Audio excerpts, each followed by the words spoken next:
UConn gets a must-win last night at home versus Baylor. Why Aidan Mahaney and Samson Johnson likely saved UConn's season. You're Locked On UConn.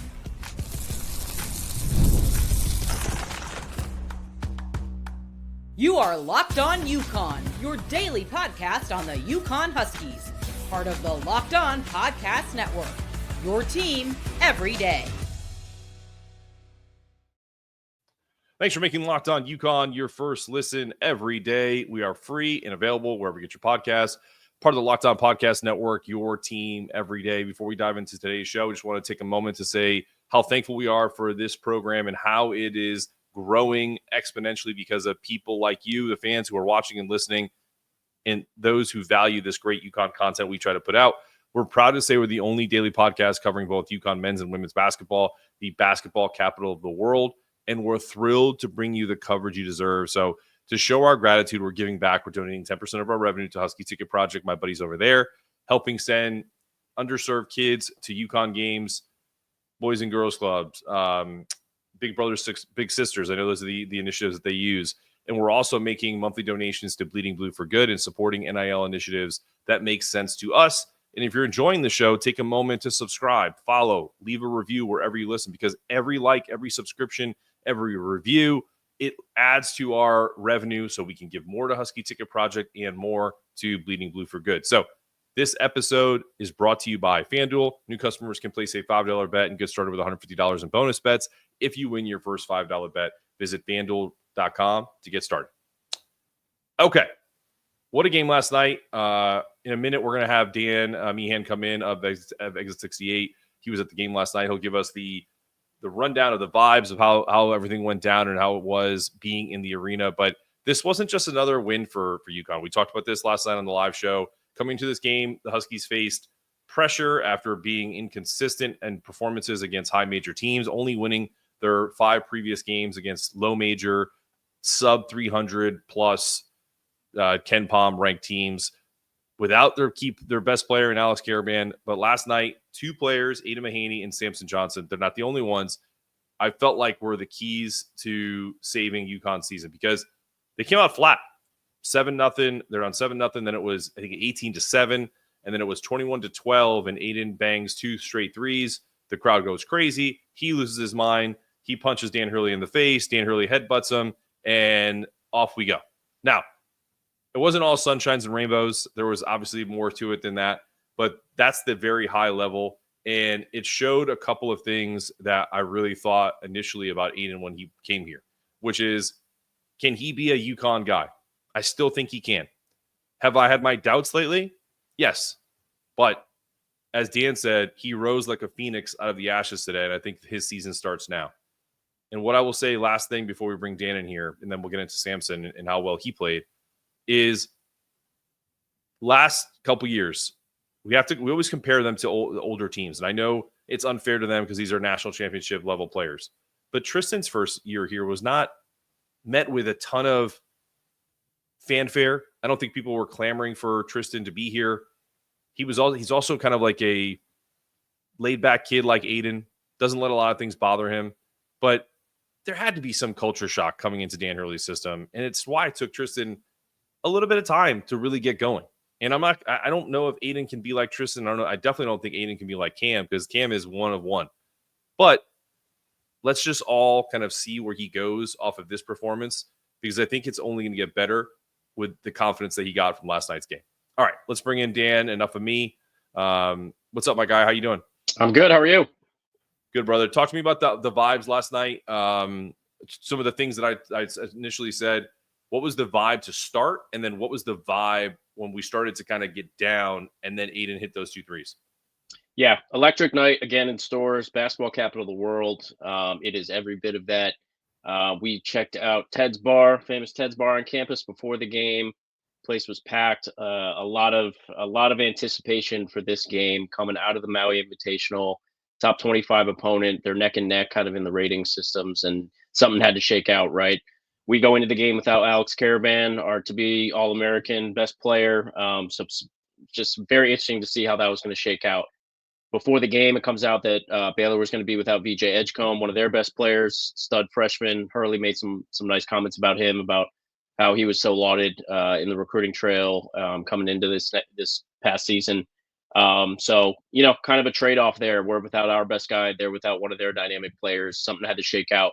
UConn goes to a two big man lineup at one point. Everyone's kind of ears perked up in the crowd when that came about. Just wondered what that was going to look like. But yeah, the vibes in stores were awesome.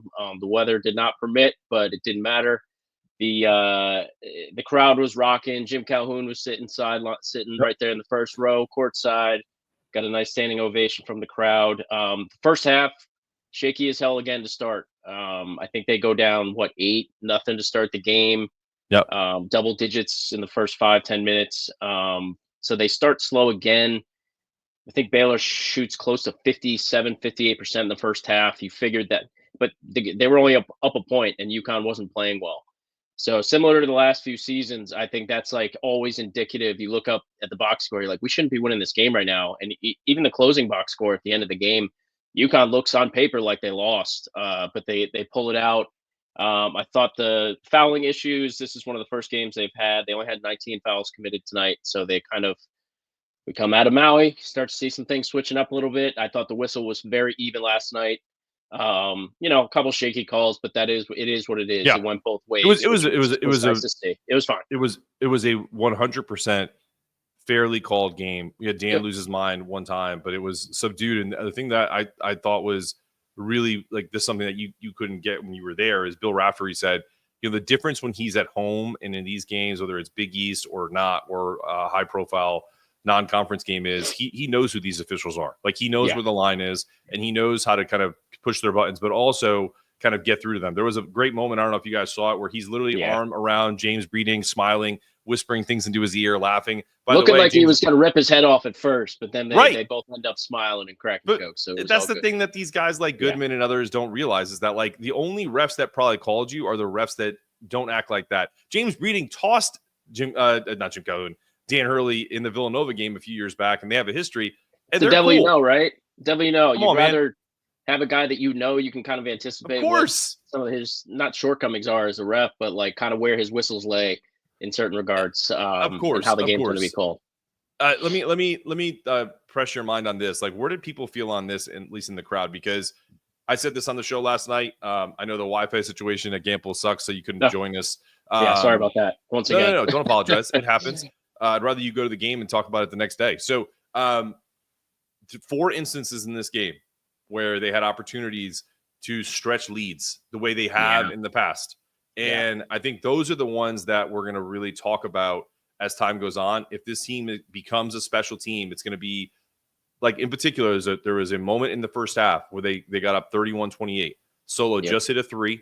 And then on the next play, I forget who it was. I think it was Solo and Jay Stu. They kind of both broke on a ball. It deflected off of one of their like elbows. It went right to a Baylor player, Langston Love, wide open 3, tie ball game. Like what looked like it was going to be a breakaway dunk to maybe go up 5, and then that happened. Crowd goes crazy. Two or three different times last night. And there was one note. I took note of one in the second half where I think we went up 5 or 7. 5, 57-52. Yeah, and then they go to it was like this weird feeling in the arena, almost like a forced TV timeout. You come back and then Baylor gets an and 1, and it's like it totally killed the run. Well, this was the scenario. So Solo hits another 3. There's a theme here, right? They're up 61. They're up 61-57. I think this is the one you're talking about. Yeah. Then they had another 3 to potentially. You felt the game about to break. Yep, up to go up 7. It rims out. Yeah. Baylor gets the ball back. We get a stop. Then we get the ball back. Solo makes a ridiculous turnover. The very next play, Baylor comes down. Norchad Ramir picks a rebound, dunks it, gets fouled. So there's an and 1. It wasn't a foul. That wasn't a foul. But still, that. There's a couple questionable ones on Samson. He's like the marked guy. And that happened again, like with, I think the league got cut to 64-62 because that 3-pointer ended up counting. That was also ridiculous too, where you didn't really know what the score was because were we up 5? Were we up 2?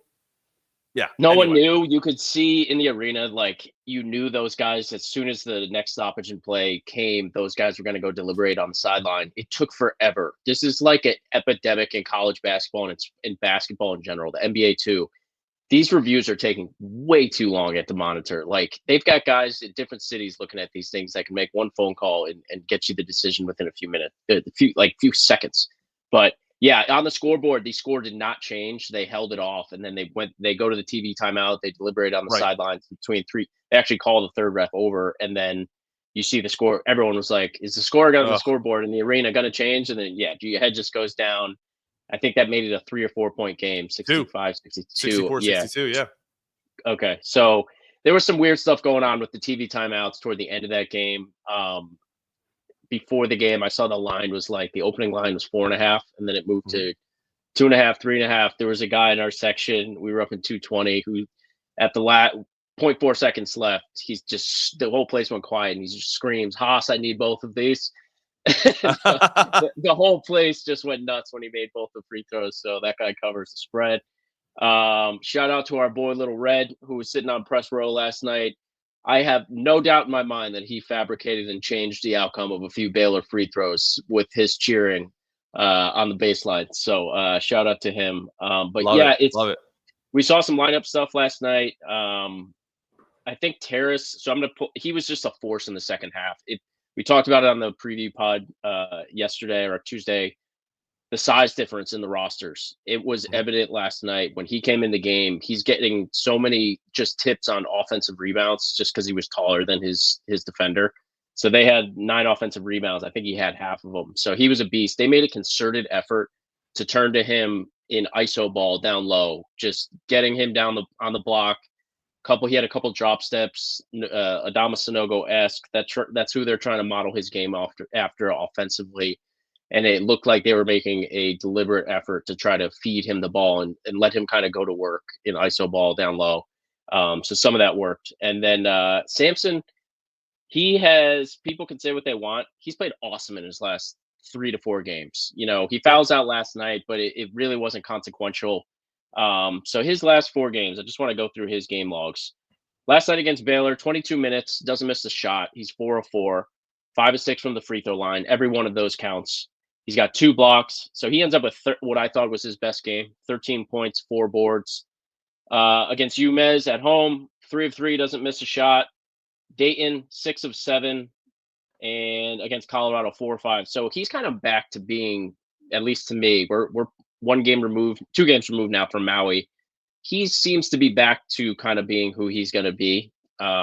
So sure, we'll see where that shakes out the rest of the season. I think Terrace Reed's going to start getting more minutes after last night. He was a beast last night again. So for sure, man. We're going to get into Dan's press conference. Before we do that, I will say that I think the fan base right now, because of Maui and because of all the craziness that happened after that, between people going after Dan and people saying that the team sucks and all this other stuff and we're not there and blah blah blah blah, it just becomes reactionary. You know what I mean? Like, you wanted change for the sake of change. And I think part of that is the reason why I appreciate Dan Hurley so much is, even if it looks like someone should be playing over another, you kind of have to trust, as he said to his comments about Terrace Reed and how he should get better.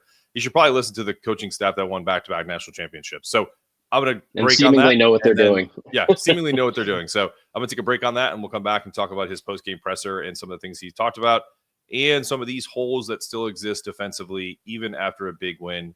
We'll talk about that and much more after this. Get ready to tackle the season with FanDuel, America's #1 sportsbook. Right now, new customers can bet their first $5 and get $150 in bonus bets if you win your first bet. FanDuel makes it easy to get in on the action. The app has everything you need to bet live games, check the latest stats, even track play-by-play, all in one place. Visit FanDuel.com to join today. Place your first $5 bet and you'll win. If you win, you'll get $150 in bonus bets to keep the action going. Never miss a hunch and make every moment more with FanDuel, America's #1 sportsbook, an official sports betting partner of the NFL. All right, we're back on Locked On UConn. Let's get Dan back in the program. All right, Dan. All right, so I'm going to run down a few post-game reflections that Dan had, and then maybe we can kind of talk about them. So he discussed early the pride in the team's will and the ability to fight through adversity, something he noted that has been missing in previous games. He talked about Samson Johnson, as you just did earlier, being a warrior and a difference maker of this game. He was plus 18 on plus minus today, so that was a huge impact. Talked about Aidan being like a phoenix rising from the ashes as he was talking about that. I thought that was pretty funny. And then last couple things before we kind of take them one by one is he reflected on comparisons to past like pivotal moments, such as beating Florida after a poor showing against St. Joe's, and how this win feels similar in terms of importance. And then lastly, Hurley admits coaching frustration early in the season and his commitment to adopting a more positive outlook and patient outlook with this team, because they don't have, the killers of the past. And I think this brings me to my last point, which is every team that you have, every player that you have can't be coached with the same intensity, because some kids react to it, some don't. And like with Cam Spencer or with Donovan, you could MF them or say X, Y, Z to them, and it's not anything that they wouldn't say to themselves, or like they don't care. And that may not be the case with, and I'm just using names, Jay Ross. It may not be the case with Jay Stu.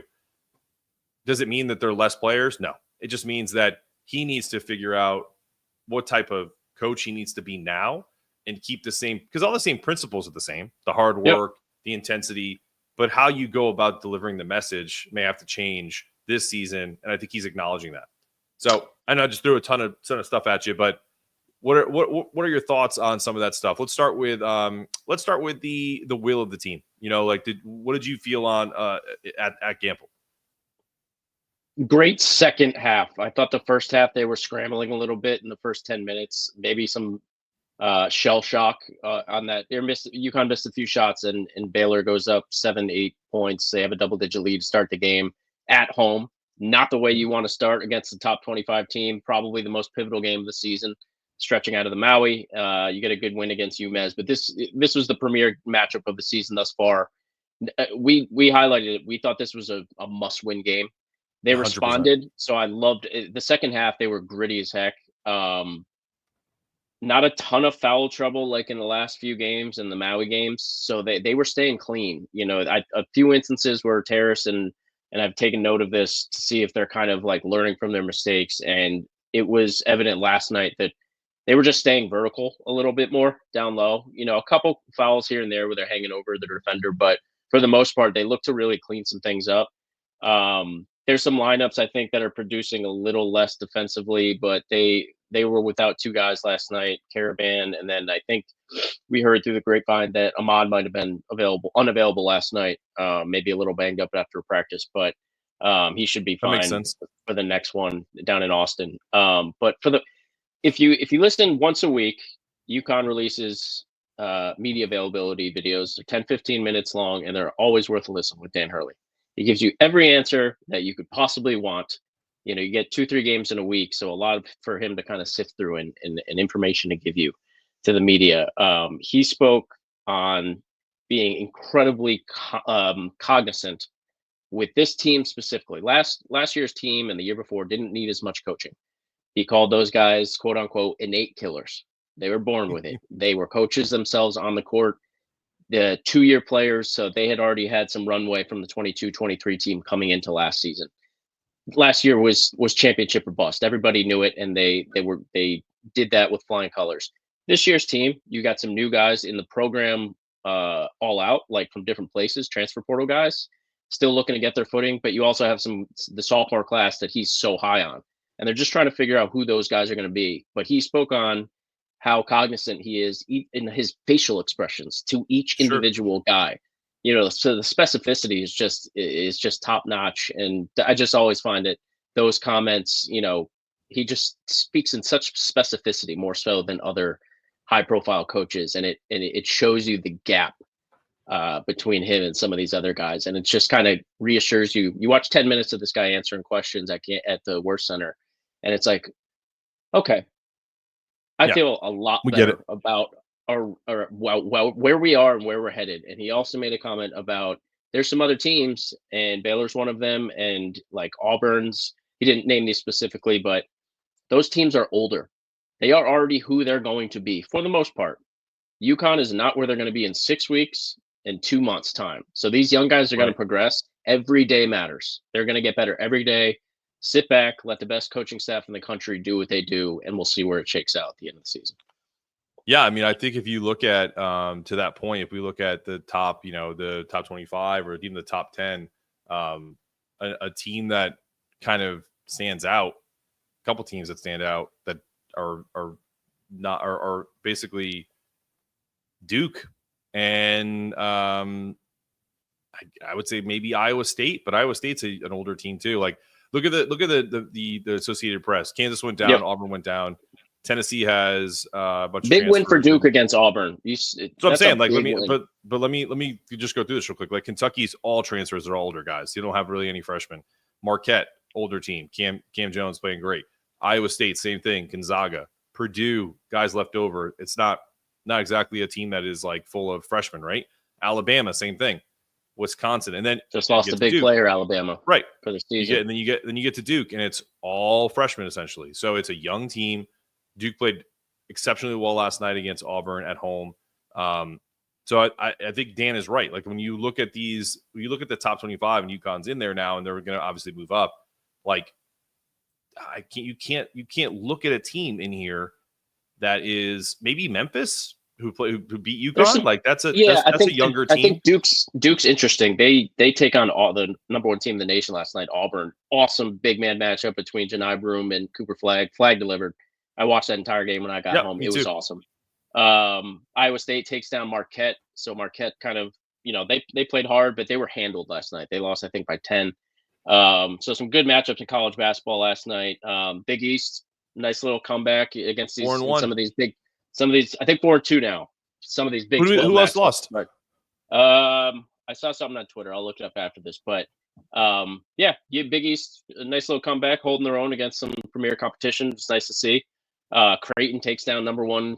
Auburn was 2. Creighton takes down number 1. Kansas with the court storming at Creighton last night.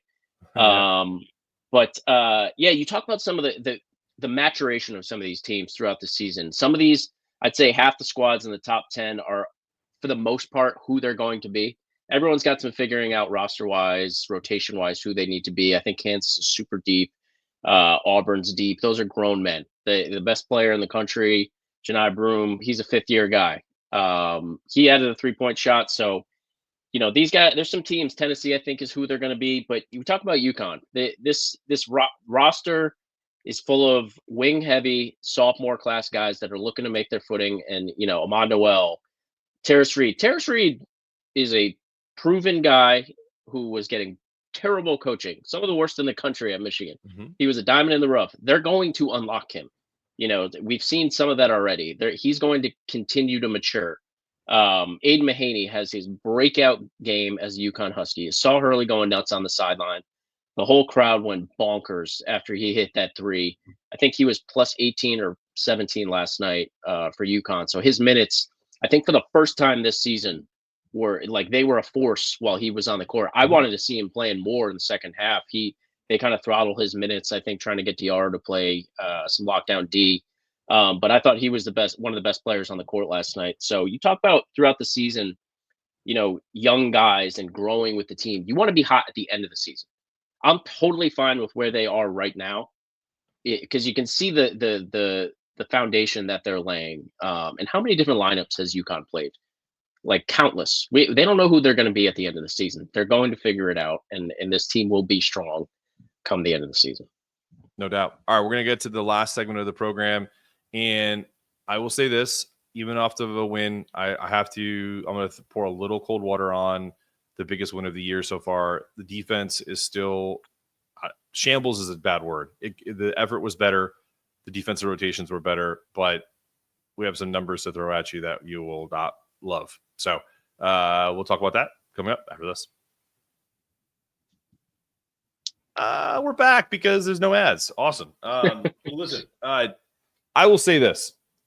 I would say about 2 or 3 weeks ago, I floated an idea out there of having Solo come off the bench, and people lost their minds on YouTube and other places because they're like, you want me to put our only consistent 3-point shooter on the bench and consistent scorer? And I was just like, if he can't play defense, I have an issue with that. I love Solo. I think the issue is it's not desire, but like I mean, the kid's got more athleticism than probably anybody on the team. When you think about how he's at almost 6'4" and a 6'10" wingspan, there's no feasible reason why he should be the worst defensive player on this team, and the numbers bear out on that. Yeah, that's on Evan Maya's website, and it's like Evan Mia. I would say it wrong, but like the idea that he can't stay in front of his guy is always going to come back to haunt them when they play good guard play. Two things last night. No VJ Edgecombe. We were probably one of the first people to float that idea where he may not play because we've talked to some folks down there, but also he's had this hamstring injury for a long period of time, and those are tough to kind of overcome. The other thing was at the beginning of the game, pre-Aidan Mahaney back-to-back threes, Jeremy Roach was killing us, and he got hurt and didn't play the rest of the game. So, and it was an impact. For all of the great things that we take away from this game, and how it's a gutty win, they win the game, they're essentially without their starting backcourt. So I have to be fair and I'm a big homer, and I will defend this team till the cows come home. But the idea that it was like an elite win is kind of a little bit denigrated because they did it without their best guards in play. So I think UConn, and we talked about maturation and growing throughout the season. This is something that's going to get cleaned up. I have no doubt. But yeah, right now, solo ball, he's probably the weakest defender on the team. He plays 30 minutes last night. He was awesome offensively, 3 of 7 from the field. And again, 3 of 6 from 3. The guy is the best shooter right now in the country coming off the screens. You can see it happen in real time, whether it's on TV or in person. When that guy's flying around the screen, the ball's going in. He's one of the best shooters in college basketball right now from 3. But there was some 2 instances last night where you can see that he was either not like, you're coming out of a timeout and he looks like he's kind of like off in la la land and not engaged and locked in, and he just gets out of position and his guy takes advantage of him and gets a foul call. And then another one where he's just kind of, his feet are slow and he's just getting beat off the dribble. So again, through practice, one thing that I've noted like the last few seasons, like why this team, and I'm wearing the shirt right now, iron sharpens iron. These guys in practice are going against some of the best talent in the country. So they're going to get better just by seeing the guy across from them. They have 2 Division I rosters on this team. The compounding effect of facing some of the other players on the UConn roster every single day at the War Center in practice is going to make you a better basketball player. Solo ball is not going against a walk-on across from him in practice. He's facing other top 50, top 30 guys that are going to make him a better defender. So they've got some stuff that needs to be cleaned up. I thought coming into this game, the fouling issues that Hurley mentioned coming into the game, it wasn't as prevalent last night. It wasn't an issue. It was an evenly called game. But you're talking about getting back to your principles, and I think it was glaring coming out of the Maui how poor they were defensively, and they're just getting beat. Like that's desire.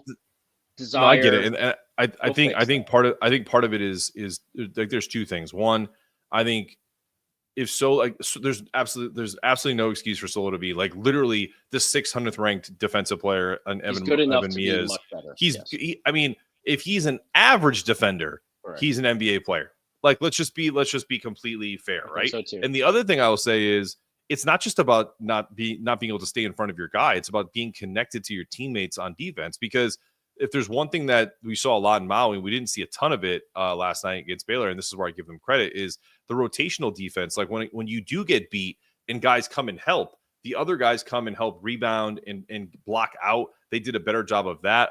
Samson did a good job of blocking shots and not fouling last night and under these circumstances. So these are the things that I need the team to get better at. And I will give the converse praise to Aidan, because Aidan last night played phenomenal defense for a person of his athletic ability that is not going to win any foot races, but was much better laterally, was much better at staying in front of his guy, not using his hand, was walling up and using his chest to essentially take a beating. If someone's going to bang into your chest, it's fine, but you can't then push and put your arms on. And that's where he was getting a lot of his fouls initially. He did an amazing job of that, okay, in the limited minutes he played. So if he can do that, there's no reason that Solo can't. And that's what I want to see. And Haas, same thing. Like I think he played a lot better defense last night. I'm not a huge fan of Haas trying to find his own shot unless he's going to the basket. That's another That makes story two of us. for a different day. But I do like that he's trying to make a leap. He had 7 assists last night. He was not an issue or a factor. He did a good job not turning the ball over. Same thing again. Just I want to see two things before we kind of close out this show from this team, defensively and offensively. Moving your feet and getting yourself in position, not using your hands, being connected defensively, and then offensively valuing each possession, because we have so many guys who can beat you. And right now it's looking like Liam is becoming the alpha, kind of playing that Cam Spencer role that Dan wants. So if we have that, and then we have Solo hitting threes off of screens, and then we have complementary performances from whoever, whether it's Jay Ross, whether it's Jay Stu, Terrace Reed, now we're starting to talk about a team that can be special. And then you add Aidan into the mix. Ahmad Noel trending in the right direction if he wasn't hurt last night. So these are things that, like you said, the team is on the ascension. They just got to keep listening to the coaches, fine-tune the details, and just play. Don't be robotic. Yeah. These guys aren't, like you said, innate killers. These guys, I think, need a little bit of grace and a little bit of, we talked about this on a women's show. Sometimes it's not about the structure. Sometimes, classical music is about structure. I need a little jazz from this team too, some improvisation. That's all. Yeah, I think to your point, and I'll make it quick, about the rotational defense. And one, I'm not going to give him credit for it, because if you're getting beat by your man, you're getting beat by your man. You got to clean that up. But one thing the last 2 years that they did not have to worry about is wondering, as a point guard, if I get beat, I don't have to wonder about who's behind me or they have to gel. They've had so many different roster lineups and rotations that they've had to roll out for one reason or another, trying to elevate a guy, figure out who's what. And now last night, due to a couple injuries, you don't know who's going to be on the court with you going into some of these games. But as they kind of iron out who's going to be the top 6, 7, 8 guys, I think as almost a synergistic quality, you need to kind of meld as a rotate with your rotations and figure out and just kind of learn who's going to be behind you if you get beat off the dribble, and just kind of learn each other's patterns rotationally and as a team. So I think as we kind of figure out with each game, they're going to learn who the go-to guys are. And I think they're going to get more comfortable as a unit playing together in some of those different looks. Absolutely, man. I couldn't have said any better. Listen, this has been another episode of Locked On UConn. We thank Dan for joining us as always. Always love the insights because he's there, boots on the ground for us on Locked On UConn. So no more call-ins from the Stores campus. I'm not going to mess with the live shows anymore. So I do not mess with anything. Honestly, bro, a press release from the UConn administration that there's a new Wi-Fi system at Gampel Pavilion. No more call-ins from Stores for me. Yeah, absolutely. Well, you didn't mess up the show. We just knew that it wasn't working out, so we just muted you and moved on. It's all good. All right, guys, listen, great win. We're going to look again for the next win against Texas, and then we'll have a big one against Gonzaga at Madison Square Garden, a.k.a. Stores South. So be looking for those shows, live reaction shows, and everything that comes with it. This has been another episode of Locked On UConn. I'm your host, Mark Zanetto, for Dan Meehan of Exit 68. We say stay locked on, stay connected, make sure those toughness meters are ratcheted up. But maybe we are a little bit calmer around Dan now, right? A little like raised like a Phoenix. Just like Aidan Mahaney, baby. Let's go. Go Huskies.